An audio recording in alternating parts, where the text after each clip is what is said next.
when Toyota started, and Martin is too modest to tell you this, there was a period of time when we were begging dealers to take our cars. The Toyota, many of you may have a good memory of this, but we were going to gas stations and trying to find a gas station that would take a car and buy a parts kit for 5 cars. And that was not a very easy thing to do. Our cars were not very high quality. In fact, in San Francisco, we had complaints from customers who had to back up the hills because the cars didn't have enough power to go up and forward. I think some of you may remember the Toyopets, but we worked through them because we were customer driven. That gives me hope for the company that I work for now. Another thing that's happened is that in the development of the international, the global companies that came here, they were small, intimate, they weren't bureaucratic, they were fighting and scrapping, and they were working hard. They weren't publicly traded, they weren't focused on quarterly earnings. They were really able to focus clearly on reducing costs and driving value to the customer, so able to offset that. Today, the world's changed. If you take a look at our company versus Toyota, our company is small, it's scrappy, we're privately owned, we don't have to worry about the New York Stock Exchange. We can focus on customers in the marketplace. Toyota, on the other hand, is now the biggest in the world. They've got to produce. They've got a tremendous amount of overhead globally. They're expanding in other countries. The currency is not as favorable as it was. And now, because of this difficult, challenging market we're in, we've been able to bring the union into a partnership with us that has given us about parity in our wage rates. And we have a lower cost source of components in the U.S. right now.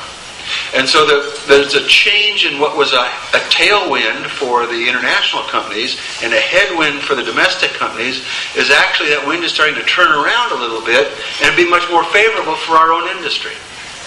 So our goal is to become the U.S.-based company that will be able to compete with and take on the global best. So sort of strategically to put an umbrella around what needs to be done. Probably the biggest challenge that we have for our U.S.-based companies is that we have to develop an effective business model that's based on one new word that hasn't existed in their vocabulary. It's called reality. I can remember the old days when the domestic car companies really, we used to be in the sales report that came out the month end, we were other in market share. We never made Toyota. It was other for years. And so we got used to that as an industry. But what's happened is that in the United States, the majority of vehicles sold are not produced by the U.S.-based companies. In fact, last month, the Asian companies alone outsold all of the U.S.-based companies. And here in Northern California, Toyota outsells all of the U.S.-based companies. And so the idea of developing a business plan to go back to the good old days when we're going to sell 4 or 5 million cars a year is different from reality. What we're trying to do is to break the paradigm of Detroit. In Detroit right now, it's really simple. The more cars and trucks you sell, the more money you lose. Sell fewer cars and trucks and actually make more money. And we're doing that effectively. Financially, our cash position is actually about the same as we started the year with. We haven't burned cash for the first 6 months of the year.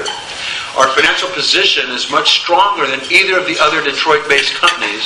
If you look at our cash, which is over $11 billion of cash and securities as a ratio to our sales volume. We're not on the ropes. We're not worried. We have longevity from our owners, Cerberus, that have given us a lot of great vision in terms of financial planning and capability of building a sound foundation. We've got some great products today that are much better than people give us credit for. I found that there's a difference too, that there's a certain level of image, and I don't want to speak poorly of Toyota, but everybody really right now, especially up here, everybody thinks, gee, Toyota, all they sell is Priuses. Isn't that right? I mean, all they have is, they sell about the same number of Priuses as we sell 300s. About the same. They don't just sell Priuses. In fact, What are the last 5 vehicles Toyota's introduced in the United States? Tundra, Sequoia, Land Cruiser, LX, Highlander, and Corolla. Are those high mileage vehicles? But the image is really strong. How about us? Well, we've got this 6-cylinder Challenger. We got the Journey. We did the van. Our van is the highest mileage van you can buy. It's much more efficient than a 7-passenger SUV. A Caliber, a Avenger, a Sebring, 30 mile per gallon cars. What are we known as? The Prius company or the truck company? And Toyota is known as the Prius company. So you can kind of see how there's a difference between reality and perception.